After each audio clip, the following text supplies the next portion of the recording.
What's up, everybody, and welcome back to another episode of DT Podcast. What's going on, Mr. Burke Green in the house? How you doing, my friend? I am very well, mate. How and you? Always great to see you, man. Life is good here in Switzerland, man. What's the weather like over there? We're ice cold this week. Yeah, we've gone ice cold as well. You know what? It tried to trick me because last week it got to about 15, 16 degrees. I went for a run. I set one of my best times of the year, like 26:17 for 5K, which isn't bad at all. Normally, if I get it anywhere under like or around 28 minutes, I'm very happy. That's usually a good time for me. I'm not a natural runner, but I do enjoy running. I think it was Right. just like I said, it was 16 degrees, birds were chirping, sun was out, air was crisp and clean. It was gorgeous. I was like, I'm feeling this today, Right and on. went for this great run. And then over the weekend, it's gotten back down to just absolutely freezing. I went out for a run, having to put my hoodie on again. I was like, this Ah, is it's a the fuck up. worst.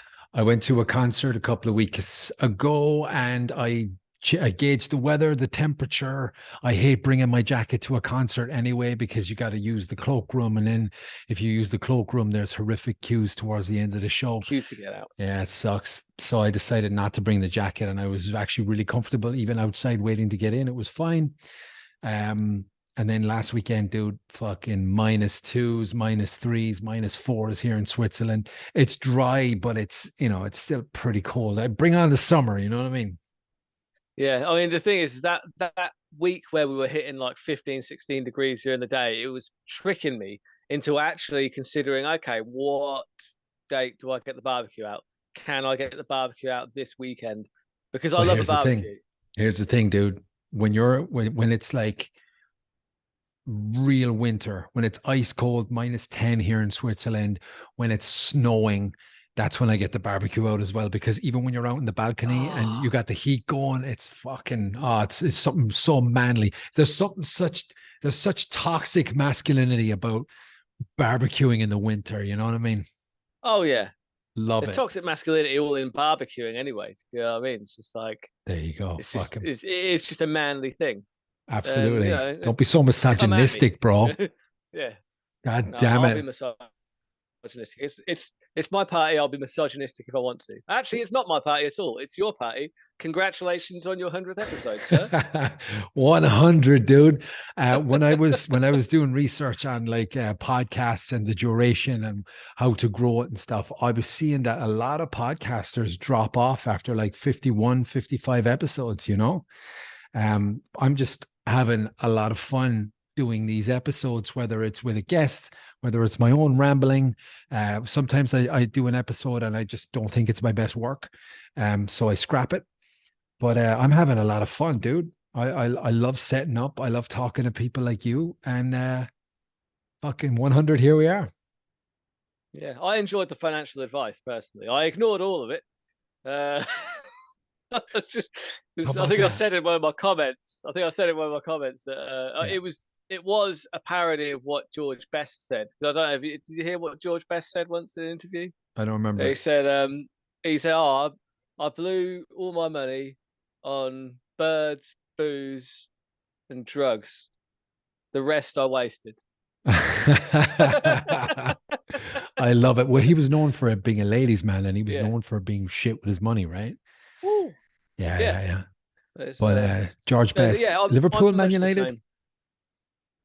He was a Man United Man player, United, but he yeah. was Irish, I think. Georgie Best. Well, yeah, So the Northern yeah. Badlands, we call it. They don't Was take, it? they Oh, I don't, don't know. I don't know what go ahead. Northern Irish. Was he Northern Irish? I think he Sorry. was Northern Irish. I don't want to get that wrong. The Northern Badlands. I think he's The, from, is he yeah. Belfast? I don't know. Somewhere where I don't know. I they don't know take much about pound football. sterling in it, but they don't take euro. Do they? Up in the north? Yeah, yeah. It's disgraceful. Disgraceful, if you Horrific. ask me. Yeah. Yeah. We still love the British though. Don't worry. Nonetheless, dude, we're 100 episodes in, man. I contacted you, I think it would have been around episode 30, 31, 32, something like that. That was when I was really starting to get Was that into early? it was very early, dude. Yeah.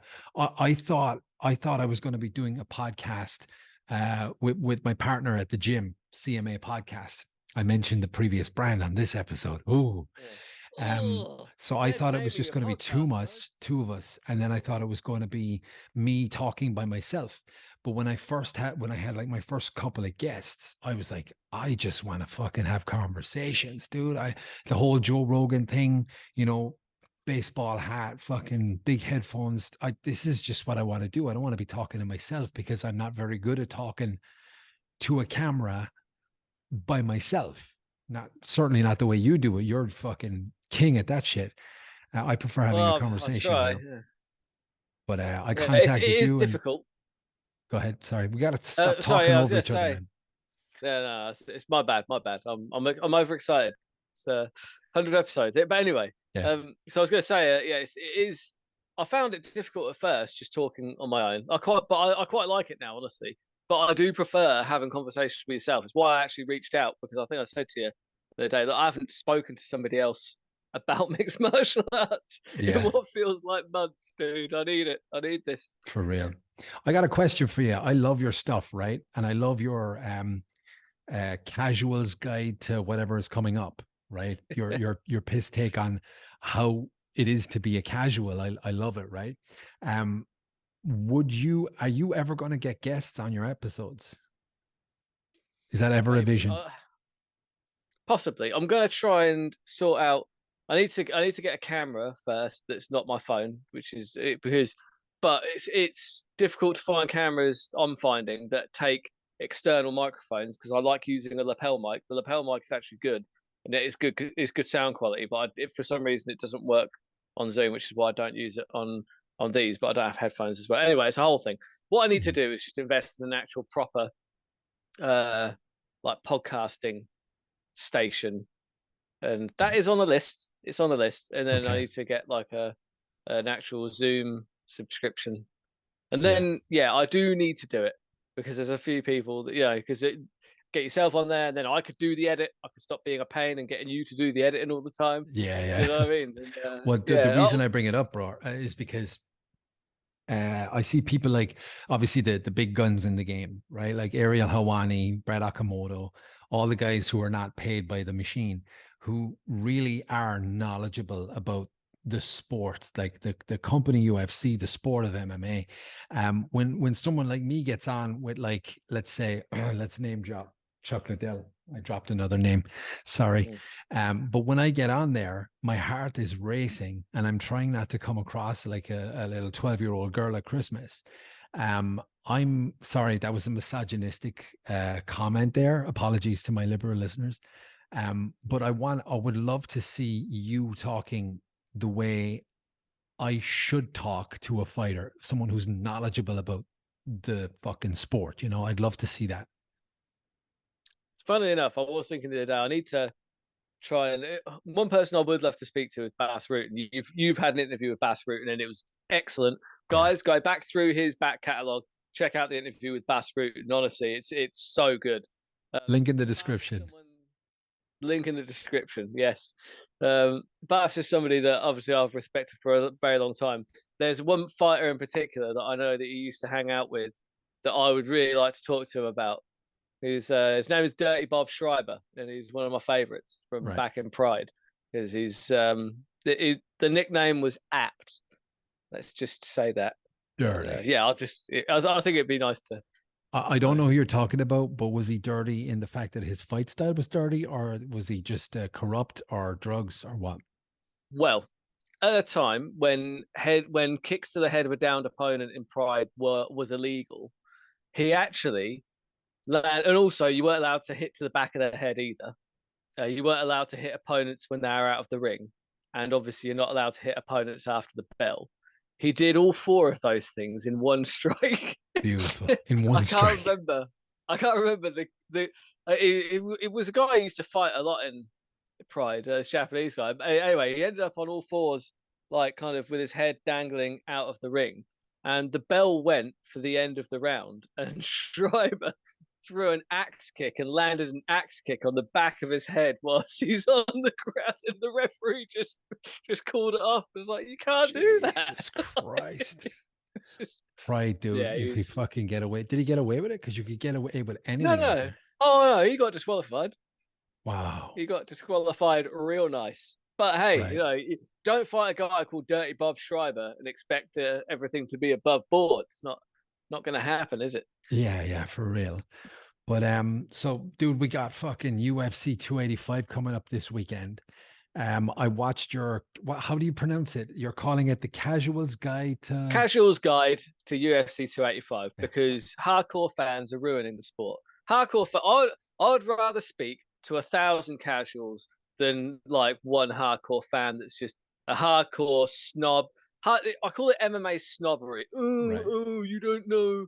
Like all of these guys are from. Oh, you think the greatest of all time is it? There is no greatest of all time. It's a bullshit argument. It's a bullshit thing. Yeah, It's it's John Jones. fictitious, right? Um, it's John Jones. Yeah, it's John Jones. It's, it's, but for me, like what winds me up is like casual fans will enjoy what they're watching. They'll be generally positive about what they're seeing. They'll pay for the pay-per-views, whereas hardcore fans will bitch about fighter pay and stream every event. It's like I can that's neither that's confirm how I nor boil it deny down. if I do that, but whatever.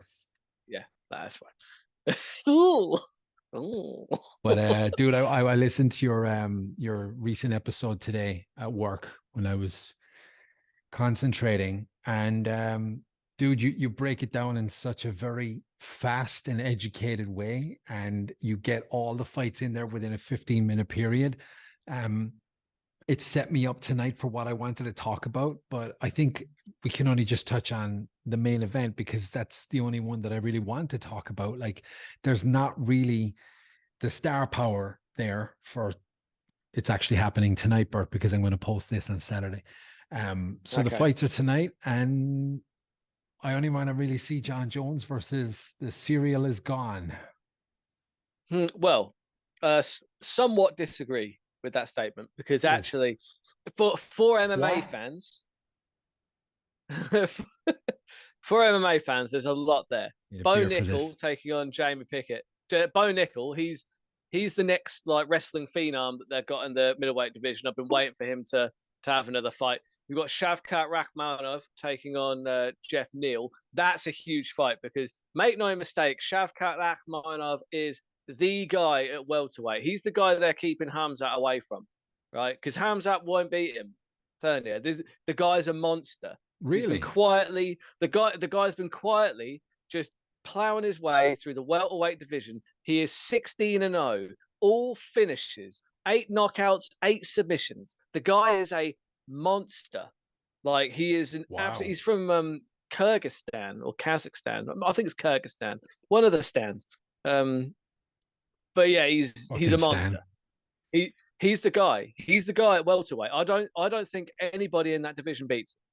Wow. I'm That's a big throwing statement that to out make there because now. you got people who are afraid to fight Hamzat, and you're saying they're going to keep this guy away from Hamzat. Yeah, yeah. Wow. Hamzat doesn't beat Shavkat Rakhmonov. Jesus, this is why I He like doesn't talking do to it. you, Bert, because I had no idea about this guy at all. I gotta fucking Google him when we get off this. Yeah, watch So him yeah, against I'll Jeff keep him Neal. up. Who's the guy, the South African guy that you love pronouncing his name, and you do a very good impression Dricus of him. Duplessis. Dricus Duplessis. Yeah, The S is silent. I think that Dricus is going to be silent after his loss to Derek Brunson this weekend. right. Because I This is think very good. honestly, Derek Brunson's a nightmare matchup for him. Right. I think Brunson's a solid wrestler. I think he was a Division 2 NCAA, Mhm. and he's got a Brazilian Jiu Jitsu black belt under Renzo Gracie. That's a that in terms of like black belts, they're not all the same. One under Renzo Gracie, that's a black belt of black belts. Does that make sense? Yeah, for real. And Like a third Dan or fourth Dan, like he's levels above black belts. that's it.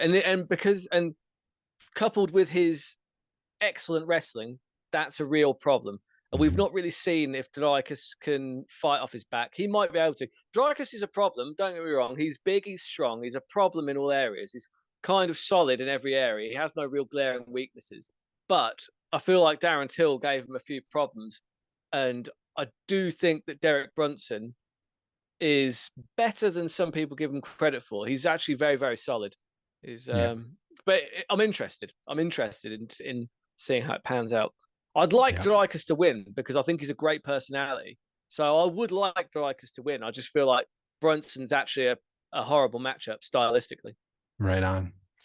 Yeah, I'm looking forward to the main event, dude, because geez, you see Chael Sonnen on Ariel Hawani's show yesterday, where I basically didn't.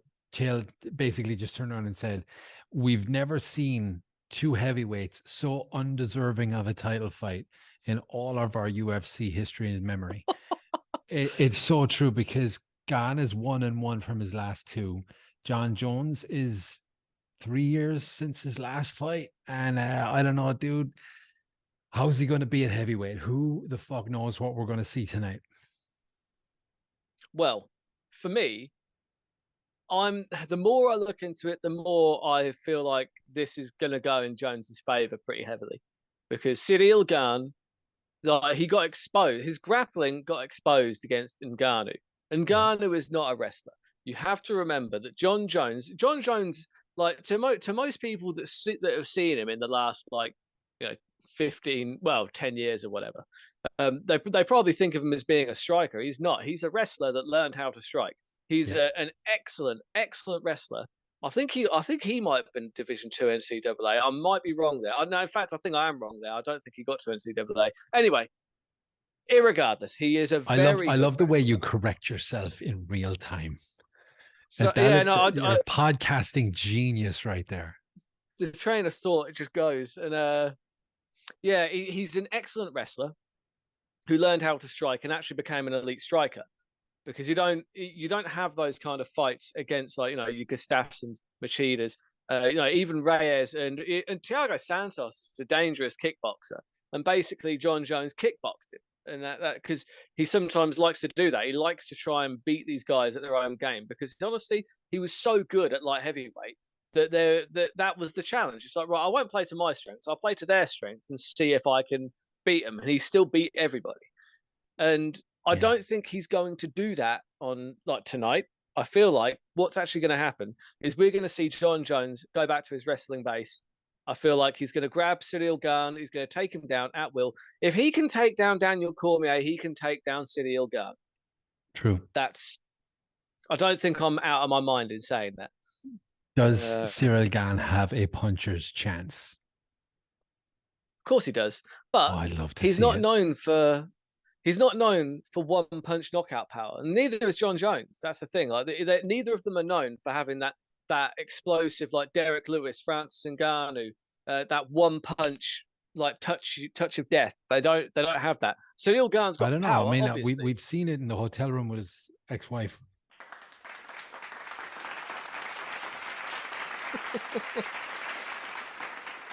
Is that Sorry, why is that why you're drinking Coke? Is that a that's the Chael Sonnen tribute. Remember that? uh, Do you remember Chael Sonnen's tribute at tribute? Wayne's? No, what do you do? At Wayne's, he got the No. can of Coke. Oh, oh, that's pretty funny. Chael Sonnen Hated it. is very funny. He's Oh, very dude, funny. best in the game. Yeah, he actually is. I'm a huge Chael Sonnen fan. Yeah. But yeah, for me, in short, I do think that John Jones is probably going to take him down.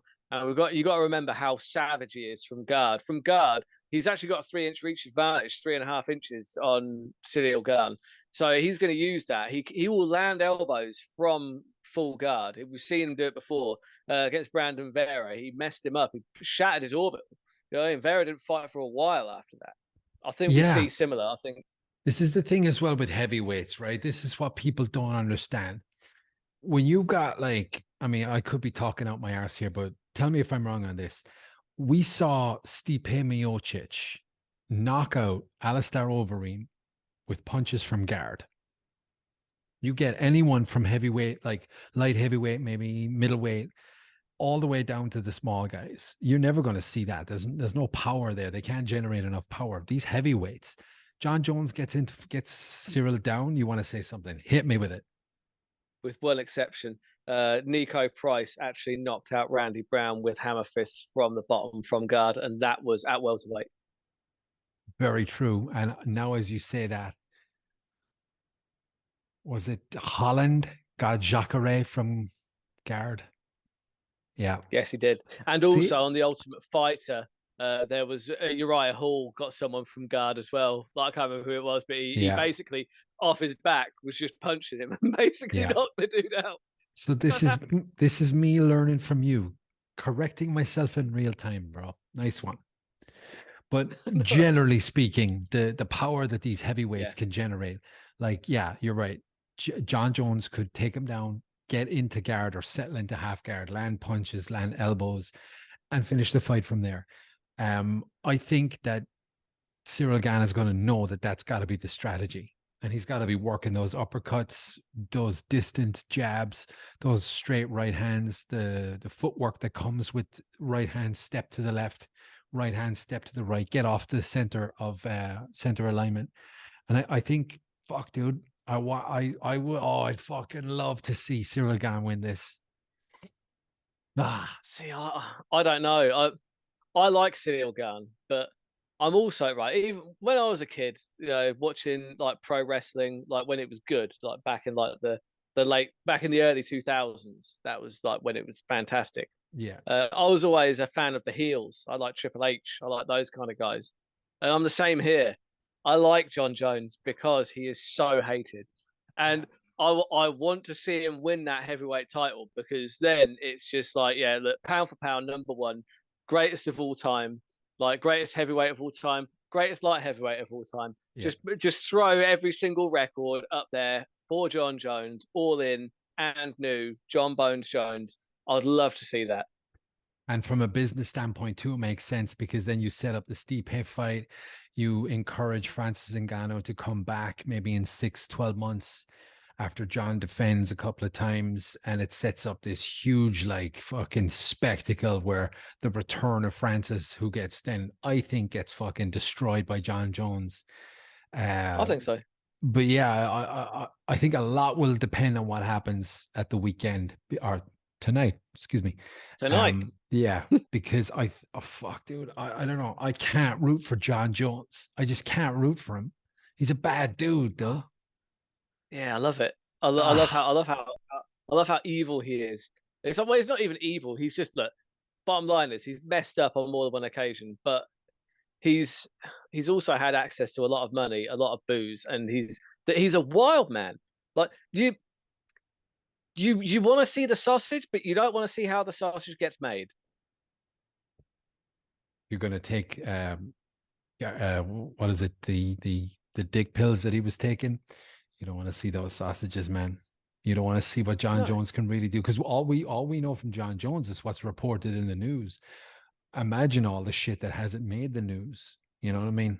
that's the thing. But Ah, he is a wild man, and that's the price. That's the cost of being as good of a fighter as he is. He makes a living, being the best in the world at beating people up inside of a cage in his underwear in front of thousands of people, millions sitting at home. That's how you make your living. yeah, Yeah, you're probably a bit of a wild man. true. That's Yeah, so we'll see what happens with that one, man. But speaking of other wild men, we got an announcement a couple of weeks ago. The Ultimate Fighter has a new season, it has new coaches, and in my humble opinion, I think that this is the last time we see Conor McGregor in the limelight. I think this is the what do they call it? The swan song or the fucking last hurrah or something. Conor they call it McGregor both of those things. versus Michael Chandler, the Ultimate Fighter next season. And I'm sure they'll fight once the steroids are out of his system, right? I think that's 6 months from 2 weeks ago. So yeah, 6 months, 5.5 months. Because he Yeah, did I a think movie so. and he And looks fucking jacked, right? yeah, he looks really jacked, but also you got to he's not standing next to anybody. There's no size comparison really, and he's always top lit. He's always just gotten out of the gym. He's not cutting weight at the moment. He's living his best life. And he might be on something, but he's because Might be. actually that well no that there's a good chance. There's a very good chance in fact, but You know, The a Rock, lot of right? that yeah. But look, the thing is, in order to heal his leg, like he's going to have had to have been on something. Like Yeah, they yeah. will always give you something to heal from that. They did the same for Anderson Silva, who also popped. when he came back. So look, whether he's on something or not, it's an interesting fight to have him against Michael Chandler, because Michael Yeah. Chandler, right? It's the reason it's interesting is because it's a winnable fight for both guys. Michael Chandler does get hit, and Conor does hit hard. Like that's one thing that he does very well. He does hit hard. Does his power generally translate up to welterweight? No, but this fight is taking place at 155. Dana White's already confirmed that he's not entertaining doing it at welterweight. It's just not happening, because I think if Conor wins, they realistically want to have him, you know, in line for a title shot, because that's the money. Because whether it's the last time we see Conor or not is obviously you seem fairly certain that. Do you think win or lose, it's Win or lose, the Conor's gloves come last? off. Yeah, for sure. I just think they're going to feature him as long as possible with every episode. They're going to have deep dives into his career during it. I mean, this could be me speaking out my arse again, but I just think this is how you feature the last hurrah with a guy who's on a down streak. And if he wins, is he going to come back and get a title fight and then defend the title? Or even like if he loses, which is very, very likely, you don't keep going. You got to stop at some point. And this could be the way you say goodbye to the guy who beat the game. And you go and you feature him for every episode. You have him in the good moments, the bad moments. You have this fucking crescendo to the fight where the coaches fight. And then you give him the microphone. He says thank you. And then move on to Sean O'Malley or Paddy Pimblett. Man, you really are a romantic, aren't you? Oh, dude, you've no idea, man. That was wonderful. Brought a tear to my eyes. I don't Really, think I'll that's going put to happen. music over that and we'll see what happens. Yeah, I think so. For me, I don't know. It's the temptation is going to be. He's not old enough yet to resist the temptation to go back, because it's the same with Tyson Fury. Tyson Fury retires after every single bloody fight, but he's actually said he's worried for when, because at the moment, what Tyson Fury is like 34. But he's only 34. What is going on? Like it feels like he's been boxing forever. He's been boxing since I was at school. Yeah. Do you know what I mean? He's 34. I'm like, how? What is going on? He's younger than me. How did that happen? I don't even understand this. Anyway, Tyson Fury, like I say, he struggles with retirement because he said that like he retires, he has fun living his normal life for a bit, and then he's like, no, I've got to get back into a training camp. And his rationale is that he's not old enough yet for it to be out of the question, so he'll always go back. Yeah. And I think it's going to be similar for Conor McGregor. I think he's not old enough yet for it to be out of the question. But a lot of these fighters, they're like, look, I might as well make some more money and do this thing that I love doing, because it will be for more than the money right now. I would think that it's the allure of walking out of that whole experience, that you're only going to get a finite amount of times, and money can't buy that experience back. Can't do that, and that's why you see a lot of fighters stick around a lot longer than they should, because not necessarily sometimes for money, but a lot of the time it's just because, look, if they don't do it now, then yeah, in 3 more years it will be out of the question, like absolutely out of the question.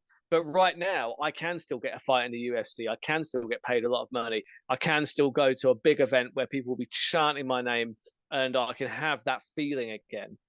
And I feel like that's probably going to be too much of an allure for Conor McGregor. Anytime Conor McGregor is younger than 40, I think there's a chance we see him come back. Yeah, that's a solid point. You know, it's different for these guys because these guys have all the money. Like Tyson Fury makes millions in his fights.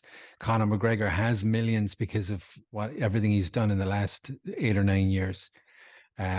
So these guys don't need to come back. You got the likes of Tito Ortiz still fighting. You know, he's got a lot of personal issues and a lot of issues that cost him a lot of money. And you got guys like Floyd Mayweather, alimony there, but you got Floyd Mayweather still doing exhibitions in the UK in front of 17 people, you know, like some guys against the guy who was on Geordie Shore. Yeah, you know, it was embarrassing. But what I will say is the guys who are on the show for The Ultimate Fighter this season, right? If you are not changing your strategy to be a loudmouthed prick, someone who's going to try and run how do you say it? Run the coattails of Conor McGregor and Michael Ride Chandler. the coattails. Ride the coattails. There you go. Why did I say run the coattails? Jesus. I honestly don't know.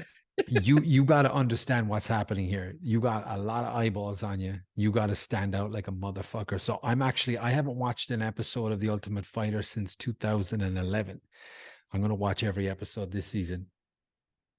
I think you and a lot of other people. There you go. Honestly.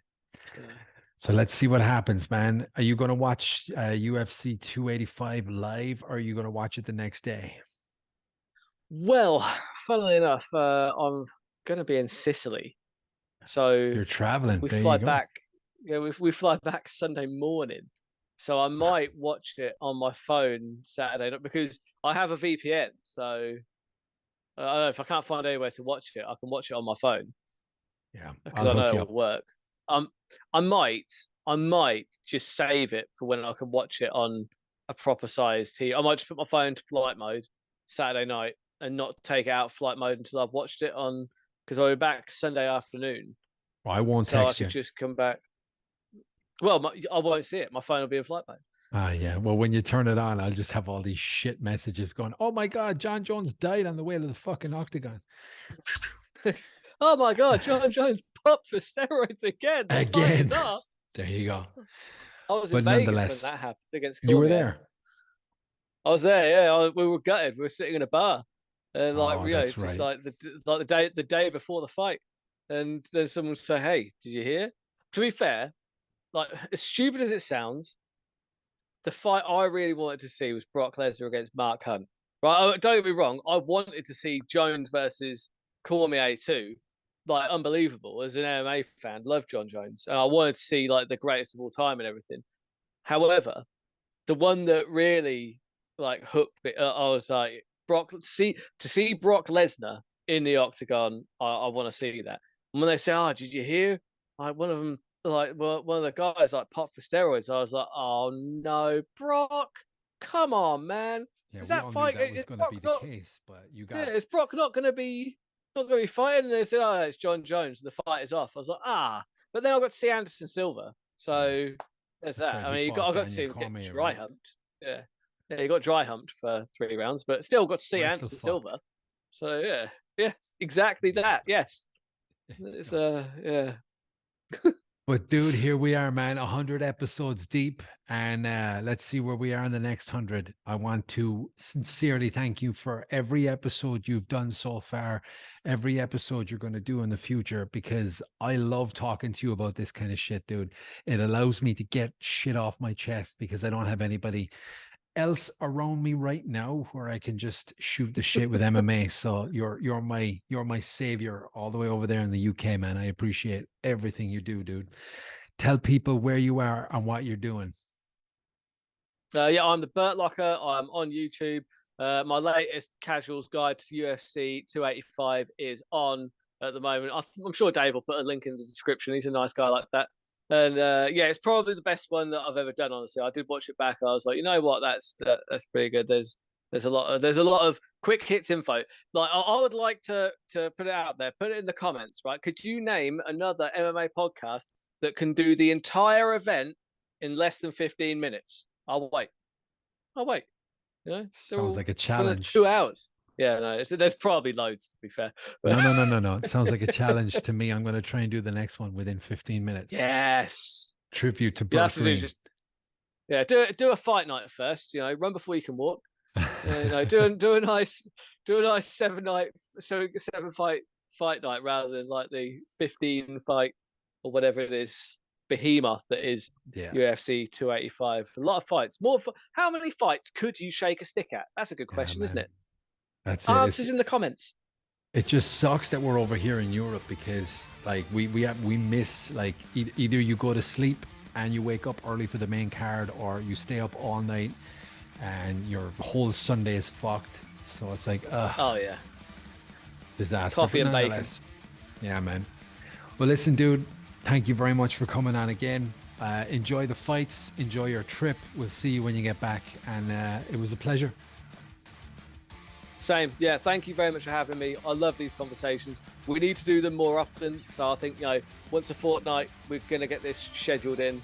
We'll do a post on your social medias or something where we iron out the day that we'll do. But yeah, we need to do this more regularly, just because this is fun. This is a fun time. Like, now we're just sucking each other's balls, bro. You have a good evening, all right? Yeah. Let's turn the cameras off for a second. God. Yeah. Get out of here, Cool, man. Have a good one. Take care. Talking.